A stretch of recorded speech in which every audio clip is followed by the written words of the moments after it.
Bien, bonjour à tous. Je suis très heureuse de vous accueillir ici à la maison natale de Louis Pasteur. Je m'appelle Sylvie Morel, je suis la directrice des maisons de Louis Pasteur, un établissement public qui gère et la maison natale de Dole, mais aussi la maison d'Arbois, et puis bien sûr un atelier pédagogique, l'atelier Pasteur, qui diffuse la culture scientifique auprès des publics scolaires. Aujourd'hui, je suis heureuse de vous accueillir pour cette conférence qui est très journée du patrimoine.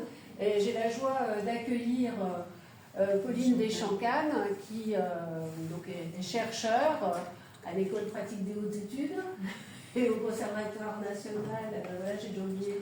Au Centre de recherche et de restauration des musées de France. Voilà, encore un acronyme que je ne retiendrai pas, désolée. Mais sachez que voilà, elle a vraiment retenu notre attention. On a assisté à une de ses conférences en Normandie. Elle rafraîchit Pasteur, la connaissance autour de Pasteur, et particulièrement d'un Pasteur artiste et d'un Pasteur scientifique qui s'intéresse à l'art, qu'on a vraiment envie de valoriser ici à Dole. Bon, il faut dire aussi qu'à la maison natale, on a quand même la chance d'avoir une belle collection mise à disposition par la Société des Amis de Pasteur, avec de nombreux pastels et qui sont méconnus. Tant Pasteur a surtout été connu et médiatisé pour ses travaux scientifiques et particulièrement sur les vaccins. Donc là, c'est bien de redonner un peu d'âme à Pasteur, un peu d'humanité, un petit peu de sensibilité, parce qu'on dirait que Pasteur est un pur esprit, mais ce n'est pas ça, pas uniquement ça. Et c'est ça vraiment qu'on a apprécié dans la conférence de Pauline. Sachez que Pauline, elle a déjà fait la conférence ce matin auprès des élèves de 4e du Collège de l'Arc. Vous avez eu un beau succès, voilà, avec des questions vraiment des élèves qui étaient très pertinentes, eux aussi, dans l'esprit bien très. Ça fait plaisir. Et donc, voilà, on va pouvoir comment suivre cette conférence. Nous, à l'EPCC, on a vraiment volonté d'améliorer et de renforcer toutes ces connaissances autour de ce Pasteur artiste, particulièrement ici à la maison natale à Dole. Et on a envie vraiment que cette maison ait un rayonnement de plus en plus important. Et c'est vrai que je vous remercie parce que vous, en vous déplaçant sur notre programme, en venant à nos conférences, c'est du soutien, parce que sachez que même une petite conférence, entre guillemets, comme celle-ci, elle demande du travail pour les équipes. Et je voulais vraiment remercier mes équipes, Marie Gallo, responsable de la maison natale et de l'atelier, mais aussi les agents, Marine et Sonia, qui chouchoutent la maison natale, sans oublier les médiateurs scientifiques, je sais que Brice est dans la salle, et puis aussi Beryl. Voilà, vraiment au jour le jour, tous ces agents, ils travaillent et puis ils font vivre aussi ces structures. Et ça, ce n'est pas rien. Alors, vu que je suis directrice, je dois excuser des personnes, et en particulier, je vous présente les excuses de mon président, du président de l'EPCC surtout, monsieur Jean-Baptiste Gagnon, qui est retenu par d'autres obligations.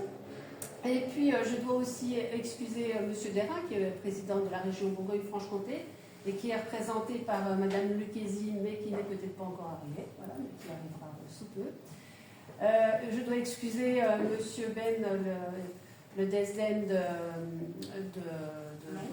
Lons, merci, de me souffler, qui est remplacé donc par Madame Tagaferrand, que j'ai déjà perdue. Tagakian, bon, je vais y arriver, donnez-moi juste un petit peu de temps.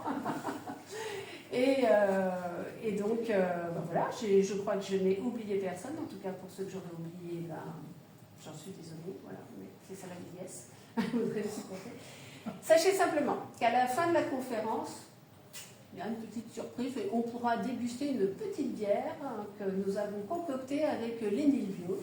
Et donc, je vous encourage vivement à rester pour partager ce moment de convivialité avec Pauline et avec les autres assistants. Voilà Pauline, j'espère que j'ai pas été trop longue. Merci beaucoup. En tout cas, la présentation. Bon, pour cette conférence, je suis trop heureuse que tu sois à la maison natale. C'est sa première journée dans le Jura, mais on l'a bien.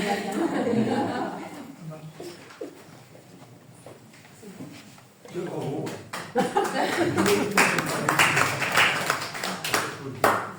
Bonsoir à à toutes, bonsoir à tous. Écoutez, je suis très heureuse d'être ici aujourd'hui avec vous. J'ai passé une journée absolument merveilleuse et voilà. Donc, je voulais vous remercier d'être venus aussi nombreux ce soir à cette conférence pendant laquelle je vais vous présenter donc, le manuscrit sur lequel je travaille, qui est le manuscrit des leçons de géologie, physique et chimie élémentaire de Louis Pasteur à l'école des Beaux-Arts, qui sont des leçons qu'il a données pendant 3 années, donc de 1863 à 1866, et dont je fais en ce moment, enfin j'ai bientôt fini, la transcription du manuscrit qui est conservé à la BNF. Donc en septembre 1863, je ne vous apprends rien en vous disant que quelques semaines avant sa nomination, Louis Pasteur s'installe à Arbois, accompagné de 4 de ses collaborateurs agrégés et préparateurs à l'école normale supérieure. Vous voyez ici alors, excusez-moi, c'est un microfilm, donc c'est pour ça que la qualité n'est pas excellente. Donc, qui est le premier cahier de Louis Pasteur, d'études sur les vins et la fermentation, donc de 1863 à 1864, au moment où il donne également ces leçons à l'école des Beaux-Arts. Vous voyez ici l'arrivée à Arbois. J'ai mis juste cette petite diapositive comme petite anecdote pour ma venue dans le Jura. Donc l'arrivée à Arbois le 23 septembre à 6h du matin. Donc c'est la première page du cahier concernant les vins que je vous ai montré. Mais ce sur quoi je vais m'attarder, c'est plutôt cette partie. Hop, c'est l'autre. Et je vais faire la suite. C'est l'arrivée de Louis Pasteur. Donc, vous voyez ce portrait que j'aime beaucoup de Jean-Jacques Henner, qui est une huile sur carton, qui est actuellement en dépôt au musée Henner, et une photographie de l'école des Beaux-Arts.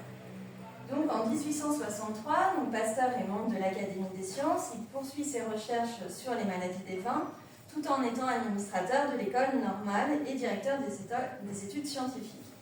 Et donc, je me suis demandé un petit peu comment est-ce qu'il pouvait réussir à tout faire. Et donc, c'est vrai que c'est une discussion qu'on a eue avec Daniel et Alain tout à l'heure.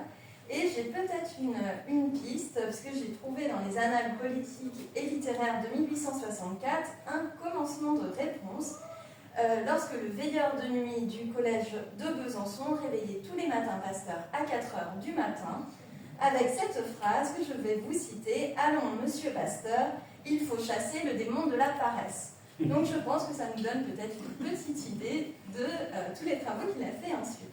En 1863, c'est la réforme de l'école des Beaux-Arts, et par le décret du 13 novembre 1863 va être créée la chaire de géologie, physique et chimie élémentaire, qui correspond à une refonte complète des enseignements qui sont à destination des élèves de l'école des Beaux-Arts, donc les peintres, sculpteurs et architectes, qui jusqu'à présent recevaient principalement les peintres un enseignement de dessin académique et n'avaient absolument pas ces cours scientifiques.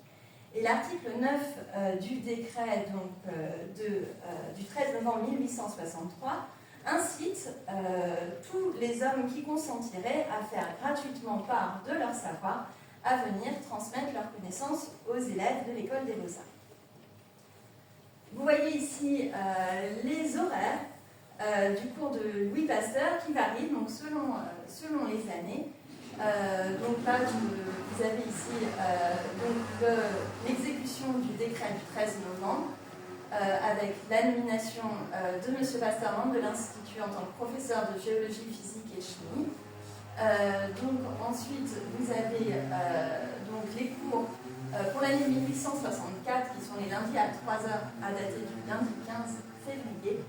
Et ensuite, pour cette partie-là, les cours de géologie, physique et chimie seront à compter du 6 novembre 1865.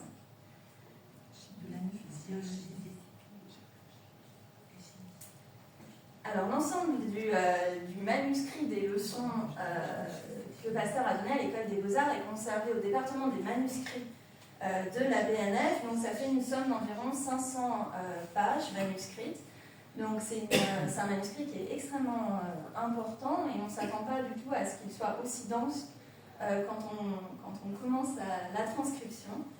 Et donc c'est un enseignement qui est obligatoire pour les architectes, mais facultatif pour les peintres et les sculpteurs. Et alors les sculpteurs, il y en a très peu qui sont allés suivre cet enseignement. Les peintres étaient un petit peu plus nombreux et les architectes très nombreux puisque le cours était obligatoire pour eux. Donc vous voyez ici un exemple du manuscrit.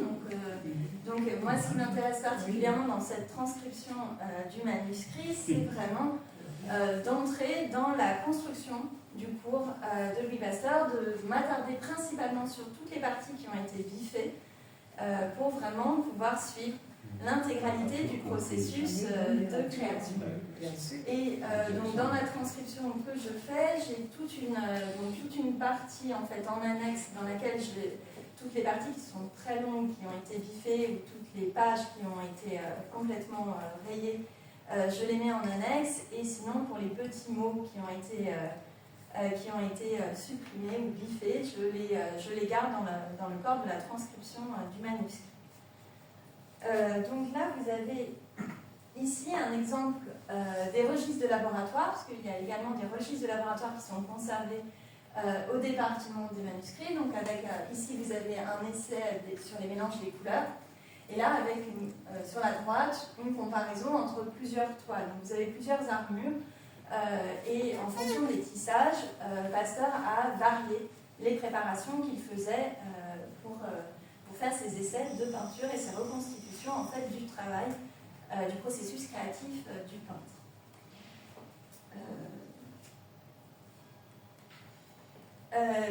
J'aime bien cette phrase. Donc là, on est au début d'une leçon dans laquelle en fait Pasteur indique qui va le plus bénéficier de son cours. Donc ce sont sans doute les architectes qui auront le plus à profiter de l'institution de cette chaire. Les peintres et les sculpteurs devront venir chercher ici un complément général d'instruction et la satisfaction à quelques égards de cette curiosité scientifique que tout homme bien élevé doit avoir aujourd'hui. Et c'est toujours d'actualité aujourd'hui. Et j'aime beaucoup cette partie, notamment dans la dernière phrase dans laquelle il dit que les questions de chauffage, d'éclairage, de ventilation, de résistance des métaux, de résistance des matériaux en général devraient leur être familiales.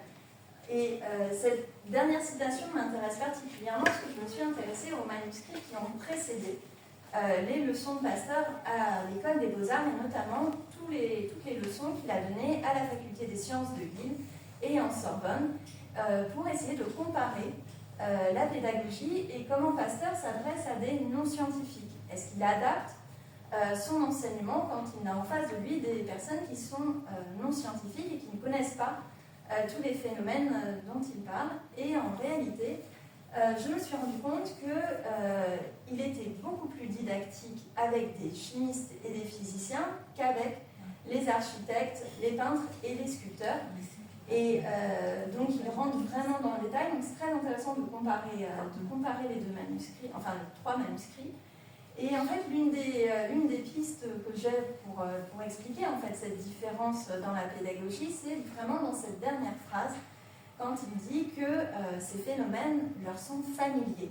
Il considère en fait que les peintres, les sculpteurs, les architectes ont déjà été confrontés dans leur pratique à tous ces phénomènes physiques et qu'ils n'ont tout simplement pas réussi à mettre des termes scientifiques que Louis Pasteur va leur apporter. Mais en réalité, ils ont déjà la connaissance de tous ces phénomènes. Je vais maintenant vous rentrer un petit peu plus en détail dans la méthode de Pasteur qu'il a employée un petit peu au fur et à mesure de ses recherches. Et donc, je pense que cette méthode en fait se résume en trois étapes. Vous avez d'abord des recherches théoriques et historiographiques. Donc, Pasteur, pour préparer ses leçons à l'école des Beaux-Arts, a établi une bibliographie extrêmement importante. Donc, je vais vous présenter certains éléments de ses recherches théoriques.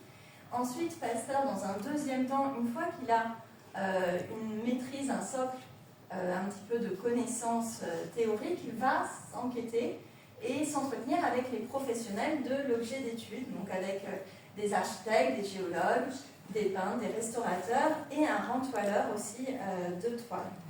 Et ensuite, la troisième partie, c'est la mise en application de la théorie par la pratique.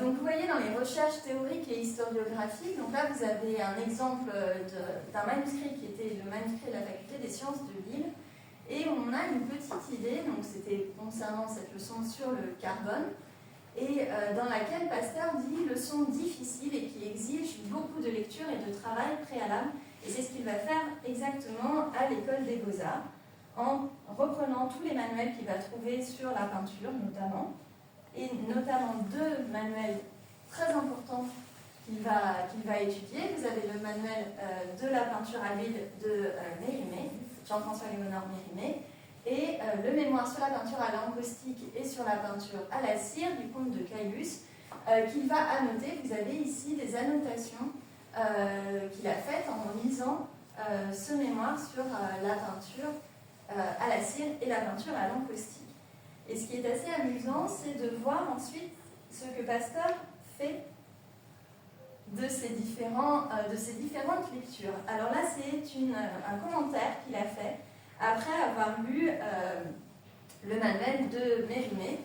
Donc il y a une première phrase, donc malgré les assertions contradictoires de celles du docteur Rass, émises par divers auteurs, et notamment par M. Mérimée, qui a laissé et vous voyez qu'il a rayé, qu'il a biffé la notion très. Donc ce n'est plus un très bon ouvrage, c'est justement un bon ouvrage sur la peinture à l'huile. Et un petit peu plus loin dans le manuscrit, on a aussi M. Mérimée, homme fort distingué, qui a laissé sur la peinture à l'huile un ouvrage généralement très bien écrit et très bien composé. En réalité, après avoir lu l'intégralité de l'ouvrage, il considère que généralement ne convient pas et que ce n'est pas non plus très bien écrit ni très bien composé. Et en réalité, on voit qu'il va beaucoup critiquer Mérimée sur les procédés matériels de la peinture à l'huile, puisqu'il considère en fait que Mérimée, donc, qui était secrétaire à l'école des Beaux-Arts et qui avait donné un certain nombre de conseils aux peintres de l'école des Beaux-Arts, leur a donné de mauvais conseils et donc a conduit à certaines altérations de leur peinture. Et donc Pasteur dit: ne suivez pas trop ce que vous dit Mérimée, écoutez plutôt mes cours et vos peintures s'en porteront mieux. Donc cet après-midi, j'ai pu visiter la collégiale et notamment des vitraux, donc j'ai rajouté dans mon diaporama cette petite diapositive sur les vitraux d'église et notamment une anecdote que rapporte Pasteur, donc qui est ne pas oublier cette remarque faite par M. Chevreul, que tous ces nombreux défauts que l'on remarque dans les verres des vieux vitraux, loin de nuire à leur effet, leur donnent au contraire une partie de leur supériorité sur les vitraux modernes. Cela donne à l'ensemble du vitrail quelque chose de plus doux, de plus agréable à l'œil, de moins cru. Cela répand comme un voile général qui harmonise les teintes diverses. Et harmonise les teintes diverses à la peinture guyanaise. Et donc ça m'a beaucoup intéressé de voir les vitraux modernes et anciens cet après-midi dans la collégiale. Et donc voilà, c'était une petite parenthèse de remerciement pour la visite de la collégiale. Vous avez ici donc une autre rencontre très importante pour Pasteur, donc, qui est la rencontre avec l'architecte Félix Duban, qui va beaucoup l'aider notamment sur toutes les questions que va se poser Pasteur sur la peinture à la cire. Et donc la peinture à la cire, donc, il va beaucoup échanger avec M. Duban et notamment sur Hippolyte Flandrin, donc, qui a fait les fresques qui sont dans l'église Saint-Germain des Prés à Paris. Donc vous avez une partie des fresques aussi à l'église Saint-Sulpice, et dans lesquelles en fait Flandrin va redécouvrir les techniques de la peinture à la cire qui avaient été un petit peu abandonnées. Et ce qui est intéressant, c'est que Pasteur va donner toutes les recettes de Hippolyte Flandrin sur la peinture à la cire et raconter cette anecdote que lui rapporte Félix Duban, qui est, je vous ai mis en dessous: je ne vais pas me mettre à ce genre de peinture, donc la peinture à la cire, lui dit Monsieur Flandrin après ses premiers mois, je ne peux pas peindre avec de la pommade. Et c'est toute la difficulté de la peinture à la cire, et donc sur laquelle Pasteur va beaucoup s'attarder. Et donc ça, c'est vraiment quelque chose qui est très intéressant dans le manuscrit. Et donc je ne résiste pas, avant de passer aux expérimentations de Pasteur, à vous raconter une petite anecdote que j'ai trouvée dans un journal d'une interview d'une voisine ardoisienne de la famille Pasteur à propos de Louis. Je cite: « Quel dommage qu'il se soit enfoncé dans un tas de chimie. Il a manqué sa vocation, il serait arrivé à se faire une réputation de peintre. » Je pense que beaucoup d'entre vous la connaissent. Et c'est vrai qu'elle m'amuse beaucoup.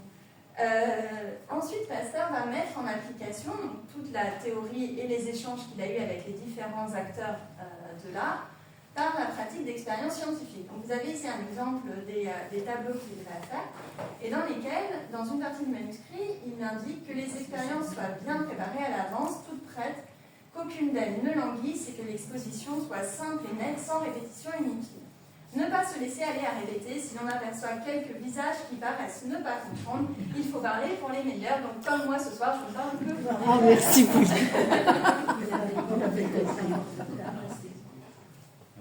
Et voilà, vous avez ici un exemple des expérimentations qu'il va mener, notamment sur lames de verre, donc sur lesquelles il va apposer des vernis ou des huiles qu'il va trouver. Donc chez des marchands de couleurs, il va s'approvisionner, donc il va essayer l'huile de lin, l'huile de liette, l'huile de noix, l'huile de liesse, et il va comparer ces différentes huiles, comment elles réagissent quand on ajoute notamment un cicatif, et deux cicatifs sur lesquels Pasteur va particulièrement s'attarder, sont le cicatif de Harlem et le cicatif de Courtrai. Donc le cicatif de Courtrai qui a remplacé en fait le cicatif Maréchal. Et donc là, Pasteur va beaucoup s'attarder avec Félix Briottet, donc Félix Briottet qui était le directeur du département en restauration du musée du Louvre, pour qu'il lui explique quelle différence il voit entre ces différents cicatifs. Et donc Pasteur va beaucoup échanger avec lui, et donc Félix Briottet va lui dire: la seule différence que je vois entre le cicatif Maréchal, qui était le précédent cicatif avant le cicatif Courtrai, c'est l'odeur d'éther. Et donc Pasteur va essayer de reconstituer toute la recette du cicatif de Courtrai, qui était un cicatif. Donc là vous avez ici quelques exemples des matériaux du peintre, et notamment d'ouvrages dans lesquels on retrouve ces cicatifs. Donc vous avez le cicatif de Courtrai et le cicatif de Harlem. Et Pasteur va dire au peintre: écoutez, moi j'ai retrouvé la recette du cicatif de Courtrai que tous les marchands de couleurs veulent vous dissimuler. Moi je l'ai et je vais vous la donner, comme ça après vous saurez ce qu'il y a dedans.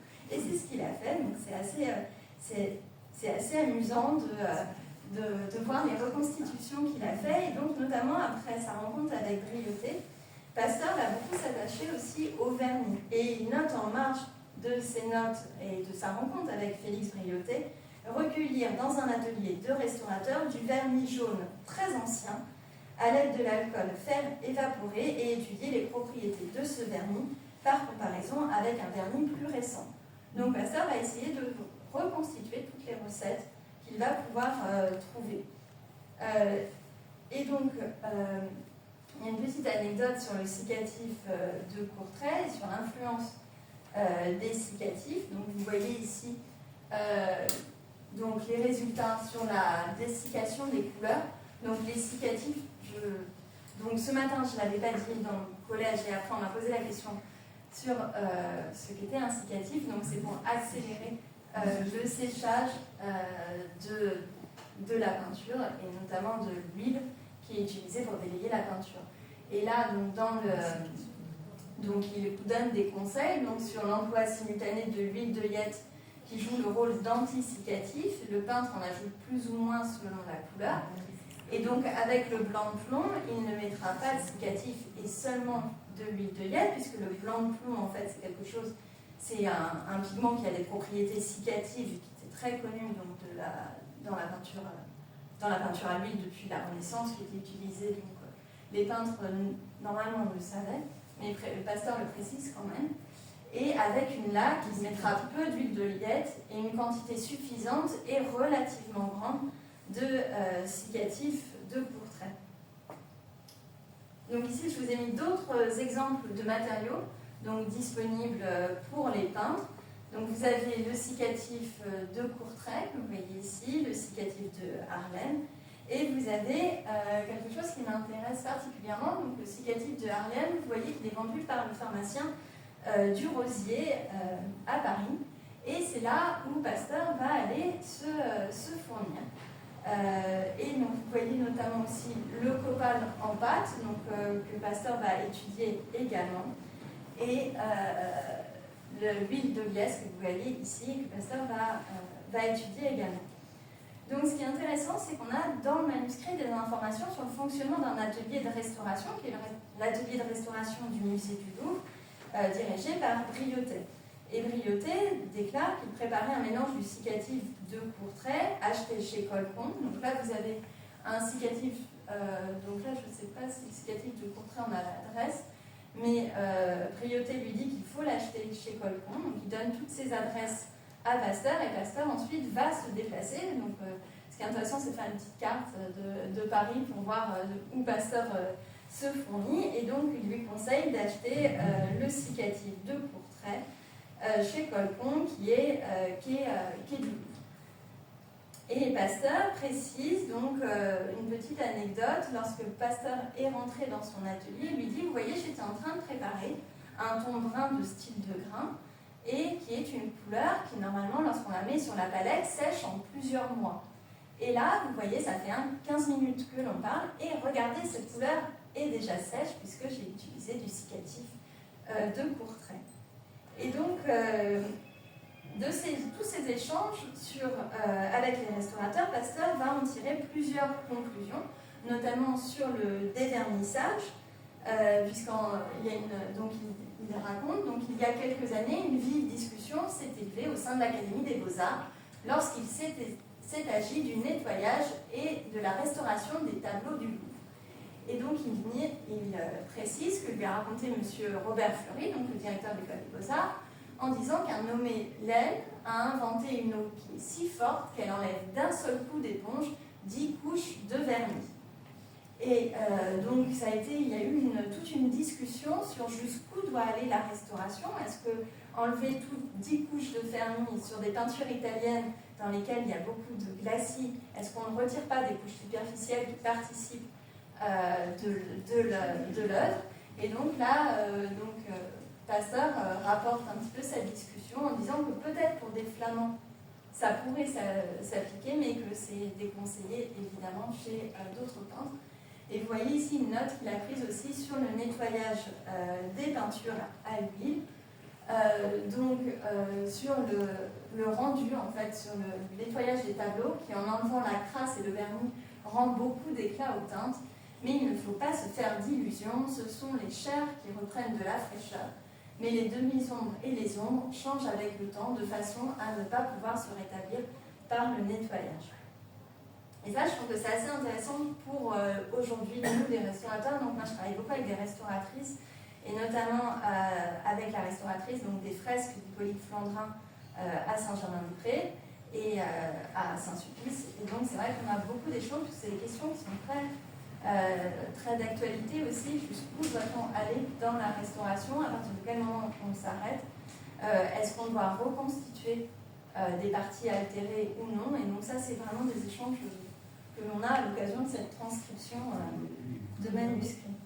Et je vais maintenant m'attarder un petit peu avec cette rencontre avec Étienne François Haraud, donc un marchand de couleurs et restaurateur. Donc, il était également un grand collectionneur, donc sa collection aux 50 avenue des Champs-Élysées est extrêmement célèbre, et qui a restauré des peintures de Rubens, Rembrandt, et qui avait deux clients extrêmement célèbres, donc Delacroix et Ingres.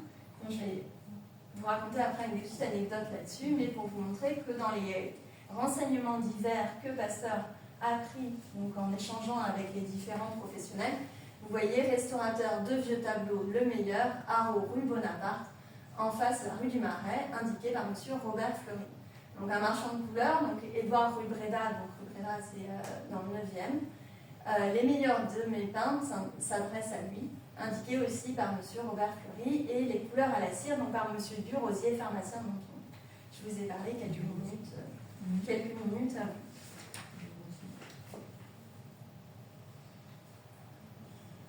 Vous voyez ici l'entête de facture d'une entête de facture de Haro. Donc le nom de sa maison au Génie des Arts a été inventé par Delacroix. Et Haro aimait beaucoup raconter une anecdote que je trouve amusante. Donc le 24 avril 1851, M. Haro eut pour témoin à son mariage ses deux plus illustres clients, donc Ingres et Delacroix. Je ne vous cache pas l'animosité très grande entre ces peintres. Et au moment de la signature du registre du mariage, quand Ingres a tendu la plume pour que Delacroix signe, il était tellement énervé de devoir tendre cette plume qu'il l'a cassée. Et donc on a dû utiliser une autre plume pour que Delacroix puisse signer le registre du mariage. Et Haro aimait beaucoup raconter cette anecdote en disant qu'il avait réussi à réunir dans la même pièce le même jour Delacroix et Ingres. Je trouve ça assez amusant de vous raconter ça ce soir. Et donc là, pourquoi je vous parle de Haro? Puisque Pasteur a acheté des tubes de couleurs qui sortaient de chez M. Haro. Donc vous voyez, au-dessus de son tableau, il y a couleurs sortant de chez M. Haro en tube. Je les délaye avec de l'huile de liette. Et ensuite, donc, il va comparer différentes couleurs. Donc, vous avez du blanc plomb, du bleu de Prusse, du vermillon, de l'outre-mer, de la laque Robert, du bleu de Cobalt, du jaune de Naples. Ce sont des couleurs qui étaient facilement accessibles pour les peintres. Et il va regarder en fait les facultés de couvrance de ces différentes peintures pour pouvoir les comparer. Donc, vous avez les différentes dates. Et il va regarder comment elles sèchent, quelle est la durée de séchage de chacune de ces couleurs. Et je vais m'attarder plus quelques minutes sur la laque Robert, qui est la laque de la manufacture de Sèvres que l'on retrouve dans le journal de Delacroix et qu'il avait employé pour les ombres dans sa peinture Le Petit Christ à la colonne et qu'il dit avoir acheté chez M. Haro. Et vous voyez ici une lettre de Delacroix à Haro. Ouais. Donc, alors Haro n'avait pas encore son adresse définitive puisque c'est une lettre qui date de 1827 et Haro, donc Monsieur Haro, marchand de couleurs du Colombier, près la rue des Petits Augustins. Et donc j'aime beaucoup cette enveloppe parce qu'on a tous les petits essais de Delacroix de différents types de couleurs. Maintenant, je vais vous présenter la rencontre de Pasteur avec Auguste Leloir, que vous connaissez, donc un peintre célèbre, peintre d'histoire, célèbre notamment pour son Homère, qui est conservé au musée du Louvre, mais réputé également comme portraitiste. Et en novembre 1864, Pasteur va commander à Auguste Leloir le portrait de sa fille, que vous voyez ici au centre, Cécile, et qui est exposé en ce moment à Cabourg, à la Villa du Temps Retrouvé. Vous avez l'occasion d'aller voir cette exposition, elle est absolument magnifique. Oui.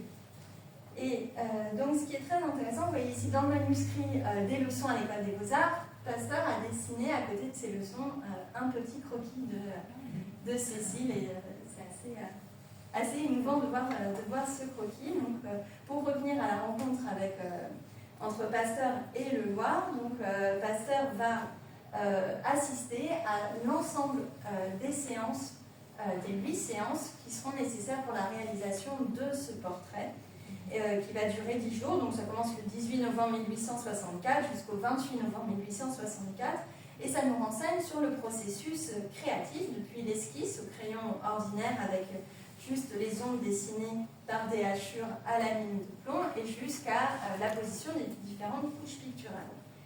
Et Leloir va dire que pour préparer sa palette, il utilise uniquement certaines couleurs, donc le blanc plomb, le jaune de Naples, l'ocre jaune, la terre de Sienne, le vermillon, le brun rouge et la laque de Garance. Et Leloir dit à Pasteur, avec cette palette, je peux tout faire, excepté les bleus. Parce que les bleus sont des tons exceptionnels que je ne peux pas réaliser en les mélangeant avec d'autres couleurs. Et ce qui est très intéressant, c'est que dans le manuscrit des leçons de Pasteur, on a toute la transcription de la discussion qu'il a eue avec Leloir, et notamment Pasteur va l'interroger sur une couleur qui est très décriée, qui est le bitume, qui était très employé par les peintres au XIXe siècle, et Leloir va fortement déconseiller à Pasteur l'utilisation de bitume. Il dit que le bitume ne sert qu'à ébaucher, mais qu'il ne faut surtout pas l'utiliser pour le noir. Et je vais vous citer ce qu'il dit sur le bitume: c'est une très mauvaise couleur qui fait pisseux et qui s'évapore et disparaît. Donc, voilà. Et Pasteur a mis un petit point d'exclamation à côté de ce terme pisseux. Ensuite, donc, ce qui est intéressant, c'est pour les ondes d'écarnation, Leloir conseille à Pasteur d'éviter de mêler du noir au blanc. Il utilise du brun rouge, du blanc de plomb et un peu de jaune de nappe, pas de vermillon. Vous voyez, la chemisette a été faite avec du blanc et quelques points de bleu de cobalt et de la terre de Cassel. Et pour la robe de velours noir, avec du noir d'ivoire. Ce qui est intéressant, c'est que l'œil droit a été repris à l'avant-dernière séance et la bouche a été modifiée lors de la dernière séance parce que Pasteur trouvait qu'elle ne ressemblait pas suffisamment à sa fille. Ce qui est très intéressant, en fait, c'est que Pasteur est un petit peu aux prémices de la conservation préventive des peintures à l'huile, puisqu'il va notamment parler de l'action de l'air sur les huiles. Ça va être quelque chose qu'il va beaucoup développer dans ses leçons, puisqu'il indique que toutes les huiles grasses exposées à l'herbe absorbent l'oxygène. Les peintures sont toujours, et pendant que l'artiste les exécute, et ultérieurement pendant toute leur durée, quelle qu'elle grande qu'elle soit, exposées au contact de l'air. Elles en reçoivent une influence considérable, d'où l'impérieuse nécessité pour les peintres de connaître la composition de l'air et les propriétés des gaz qui la constituent. Et donc sur l'action de l'air dans le temps, je vais vous citer une citation de Denis Diderot, qui a rédigé des comptes rendus réguliers sur les salons, et notamment à propos de Chardin, dans le salon 1767, il dit qu'ils aillent revoir ses ouvrages lorsque le temps les aura peints. Et c'est un petit peu ce que Pasteur essaye d'enseigner aux peintres, c'est vraiment essayer de faire des peintures qui se conservent, comme ça quand le temps les aura peints, elles pourront perdurer et continuer à être exposées.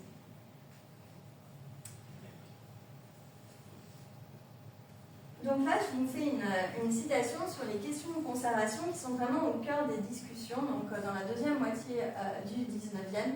Et vous voyez ici une citation de Goupil, donc élève d'Horace Vernet, dans son manuel complet et simplifié de la peinture à l'huile, suivi d'un traité de la restauration des tableaux, et donc dans lequel il dit que toute l'école française de l'époque de la Restauration des peintures de Gros, donc la peste de Jaffa, que je vais vous montrer juste après, de Girodet, les révoltés du Caire, de David, de Géricault, de Lacroix, Léopold Robert, jusqu'à Horace Vernet inclusivement, toute cette série de productions des hommes qu'on peut à juste raison appeler des maîtres, que nous avons tous admirés, dans un état de décomposition matérielle qui ne fait que s'accroître de plus en plus. Oui. Cet état désastreux est la preuve la plus convaincante de l'imperfection des procédés matériels des peintures de leur temps récent. Et c'est vraiment ce que Pasteur va dire dans le manuscrit, puisqu'il va dire que les peintres ne doivent négliger ni la nature des huiles, ni la nature des vernis, ni la manière de les employer, et un peintre ne doit pas être dans cette position de ne pas savoir avec quoi il peint, ni sur quoi il peint. Donc, vous voyez ces deux œuvres, donc là, Bonaparte visitant les pestiférés de Jaffa de Antoine Jean-Cros, qui est une œuvre qui est très restaurée, qui était très altérée. Et ici, donc, une autre œuvre, donc, La Révolte du Caire, et qui est aussi une œuvre extrêmement restaurée. Et donc, ce qui m'intéresse, c'est de voir un petit peu les causes des altérations, les moyens de les éviter, et c'est vraiment quelque chose qui est très important dans le manuscrit, et notamment dans cette citation dans laquelle Pasteur regrette que sa chaire n'ait pas été instituée plus tôt, et il dit, puisqu'on saurait mieux aujourd'hui faire de la peinture durable les causes des altérations et les moyens de les éviter, et donc là il dit que la chaire de l'école des Beaux-Arts a une immense supériorité, et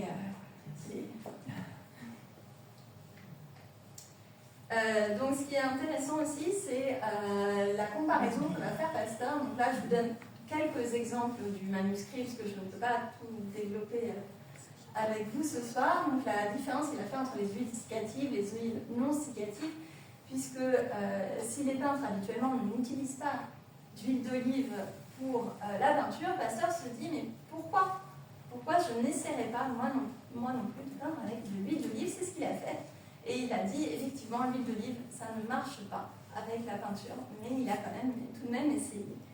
Et donc, ce qui est intéressant, c'est que dans sa rencontre avec Briotet, Briotet va placer l'huile de lin au-dessus de l'huile de liette. Et donc, il dit que l'école du peintre David a abusé de l'huile de liette, mais elle ne sèche pas assez vite, de là les craquelures après application du vernis.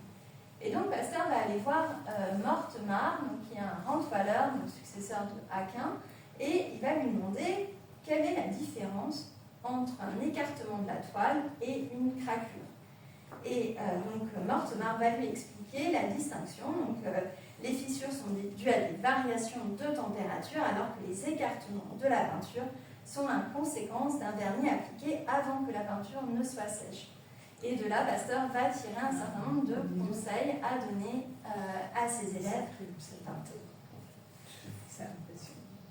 Et maintenant, je vais m'intéresser aux premières leçons de Pasteur, donc sur l'architecture et la prévention de la viciation de l'air.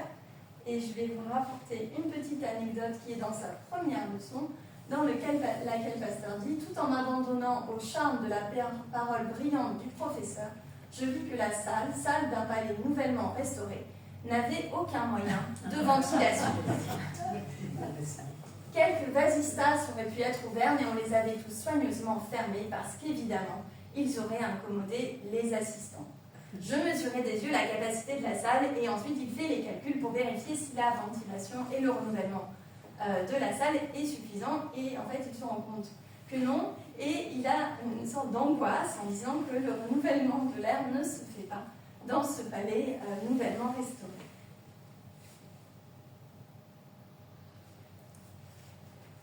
Donc voilà, là c'est une autre partie du manuscrit dans lequel en fait Pasteur va s'attarder vraiment sur la viciation de l'air et utiliser notamment des oiseaux. Et on en a parlé, j'en ai parlé ce matin dans la classe. Donc pour démontrer en fait la viciation de l'air, il va prendre des oiseaux qu'il va emmener dans ses leçons, placer un oiseau sous une cloche, et ensuite comparer avec un oiseau plein de vie qui est à côté. Et il va dire, je vais vous démontrer en fait que l'air est vicié par la respiration. Donc il ouvre la cloche dans laquelle l'oiseau était placé depuis 1 heure, et il met l'oiseau qui dit, vous voyez, cet oiseau est plein de vie, il chante, et il le place sous la cloche. Et là il dit, en quelques minutes, vous voyez, il est mort. Et donc il dit, voilà, vous voyez, quand vous rentrez dans une classe, l'odeur est pestilentielle. S'il y a eu des cours avant, vous voyez que c'est une odeur absolument horrible. Et méfiez-vous, concevez des bâtiments dans lesquels, en fait, il y a un renouvellement et une ventilation naturelle qui peut se faire. Et donc, une des pistes qu'il va suggérer aux architectes, donc, et le rôle des architectes, non seulement dans la construction des bâtiments, mais également dans la politique d'urbanisme, et je pense que peut-être, notamment à Paris, Madame Hidalgo pourrait lire ce manuscrit, il va dire aux architectes, toutes les fois que vous le pourrez, voilà, toutes les fois que vous le pourrez, que vous serez appelé à émettre un avis sur ces questions, n'hésitez pas à recommander les plantations, les arbres verts autour des habitations. Les parcs, les jardins, les squares au milieu des grandes villes sont plus qu'un ornement, plus que des lieux de promenade et d'agrément à l'enfant, au vieillard, à l'infirme et aussi à l'homme sain. Vous offrez par ce moyen un air plus pur, vous assainissez l'air qui dans les grandes villes a tant d'occasions de s'altérer. Et je vous ai mis des photos du très beau jardin à Tokyo de Amar. C'est à toi.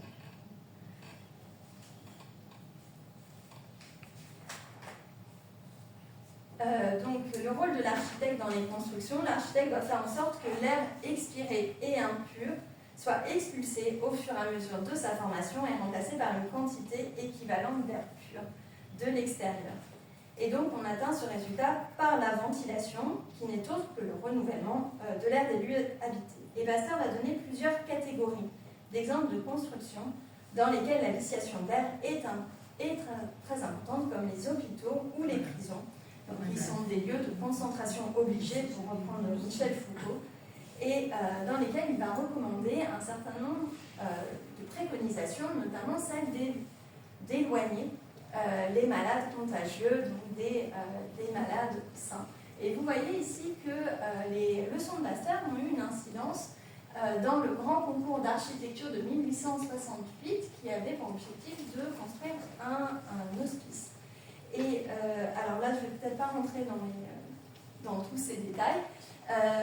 Et si ça vous intéresse, en fait, j'ai détaillé l'ensemble de ces plans architecturaux des hôpitaux dans une conférence qui est sur YouTube. Donc, parce que là, j'aimerais juste m'attarder quelques instants avec vous sur ce dessin de Pasteur sur une salle de classe qu'il a représentée. Donc, vous voyez, il détaille donc A est l'estrade, B les bancs des élèves, C des calorifères qui chauffent l'air appelé de l'extérieur par les canaux H, H, D, D. Et en fait, il va détailler comment en fait on peut renouveler l'air dans une classe et comment les calorifères doivent être placés près de l'estrade du maître pour éviter tout accident avec les élèves. Et en ça, c'est très intéressant parce qu'il s'inscrit vraiment dans des questions qui vont, il est précurseur, on peut dire, de questions d'architecture scolaire. Et notamment, je vous recommande un ouvrage de Anne-Marie Châtelet sur la naissance de l'architecture scolaire, donc les écoles parisiennes, de 1870 à 1914, dans lequel elle va vraiment s'intéresser à toutes ces questions de renouvellement de l'air et quelles sont les alternatives d'autres écoles, donc avec des ouvertures. Et elle donne certains exemples d'écoles complètement ouvertes sur la nature, sur la forêt. Et c'est des écoles aussi qu'on a en Allemagne, donc c'est vraiment des questions très intéressantes auxquelles Pasteur s'était intéressé également quelques années plus tôt. Et pour finir ma conférence, je vous mets la citation qui m'a le plus plu dans le manuscrit. C'est là le propre du vrai savant. Plus il a rassemblé de données positives, plus il a fait de conquêtes dans le champ de l'inconnu, plus il est réservé sur celle de l'avenir. Au contraire, plus un homme a vécu d'idées systématiques et chimériques, plus il a d'audace pour affirmer, parce que le propre des habitudes de sa pensée est de ne pas connaître de rêve. Je vous remercie.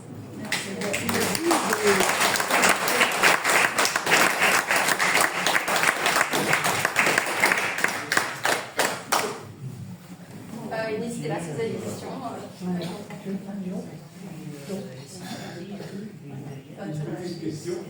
La deuxième moitié des très très grands peintres, Renoir, Manet, Berthe Morisot, Cagneau. Est-ce qu'il y a eu l'occasion de les rencontrer dans ce genre de peinture peut-être pas. Ce qui est intéressant dans les recherches qu'a fait Pasteur, c'était plutôt sur il s'intéressait moins à l'impressionnisme, mais plus à des peintures plus anciennes. Et non, il n'aimait pas les impressionnistes. Et non, c'est vrai que dans le manuscrit, en fait, on n'a pas de...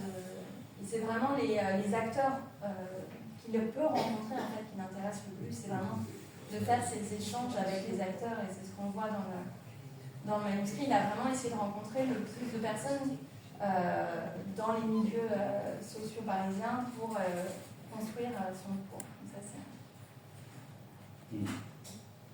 Vous avez pu mettre aussi les tableaux qu'il a peints, comme c'est pas.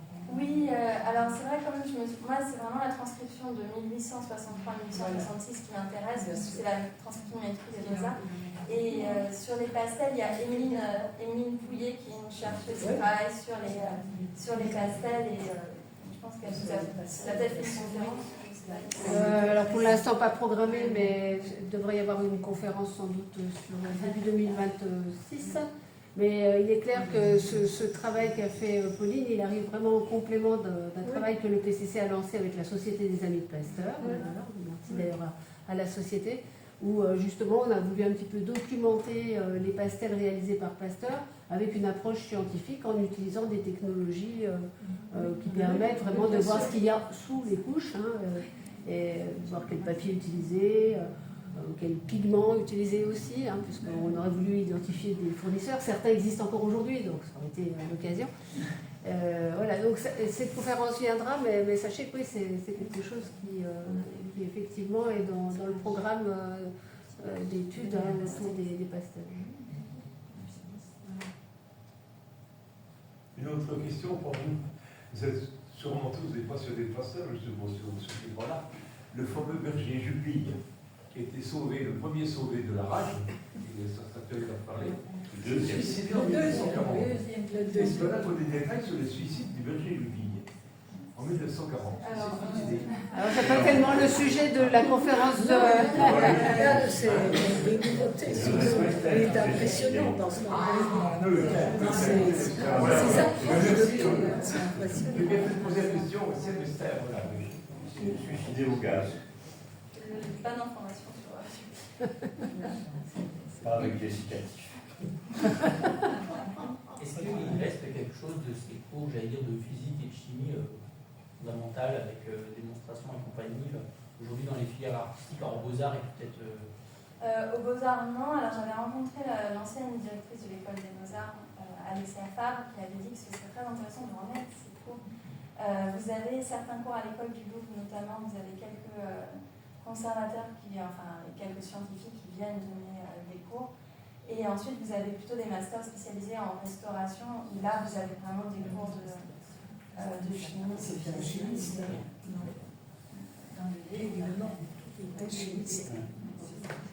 Mais c'est une démarche intellectuelle impressionnante. On peut étudier le Jura. À l'école des Beaux-Arts, l'école supérieure des Beaux-Arts de Tours, vous avez un cursus conservation-restauration. Oui. Et j'ai assisté souvent aux soutenances, et ce sont de parfaits chimistes et physiciens. Et ils avaient la même réflexion que celle qu'avait Pasteur au 19e, de dire qu'au 21e, l'art contemporain, on ne savait plus ni le conserver ni le restaurer, tellement les supports étaient fragiles. Oui, donc on a exactement la même réflexion. On a les mêmes problématiques. Et c'est vrai que c'est intéressant d'échanger aussi avec des restauratrices d'art plus contemporain. Moi, j'ai plutôt échangé avec des restauratrices textiles, en fait, de textiles contemporains, et comment on restaure aujourd'hui des textiles contemporains. Et c'est vrai qu'on est dans ces mêmes problématiques aussi de conservation et de conserver un patrimoine plus fragile aujourd'hui qu'il y a quelques centaines d'années. Est-ce que vous savez quelle était la phrase de Pasteur que Madeleine Cour, qui était directrice, qui est devenue directrice tardivement du musée, du laboratoire du Louvre, une phrase de Pasteur qu'elle avait mise?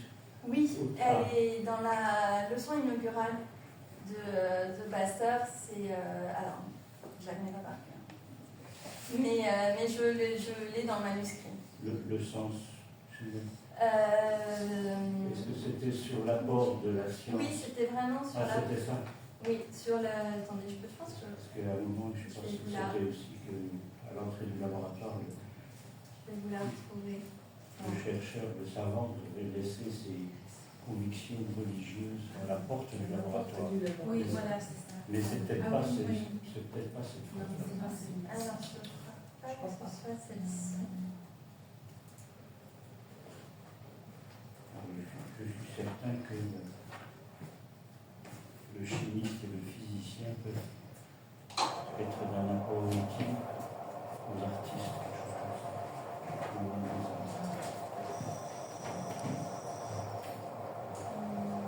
C'est sur l'alliance de l'art et la science. Oui.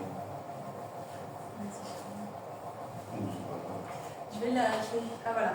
Il y a cependant des circonstances où je vois clairement l'alliance possible et désirable de la science et de l'art, et où le chimiste et le physicien peuvent prendre place auprès de vous et vous éclairer, sans parler ici de la solidité des cours. C'est ça. C'était une longue phrase. Elle a peut-être été... qui était aussi un scientifique, tout simplement. Oui, bien sûr. Oui, mais C'est dans l'amitié, dans autre chose. Voilà. En tout cas, merci beaucoup. Pasteur avait un ami, Pointelin, qui était aussi un scientifique et qui a peint. Voilà. Ils se sont très très bien connus, bien sûr. Bien sûr. Voilà. Oui, c'est un mathématicien. Oui, puisqu'il avait favorisé même la carrière de Pointelin. Absolument. Oui. Oui. Ben, il l'a fait revenir Redul. Oui. Oui, c'est plus une histoire de l'amitié du Jura. Il y a un truc, c'est jurassien. C'est les racines. Ils étudiaient ensemble la vie, le truc. Bien. Si vous n'avez pas d'autres questions, merci Pauline.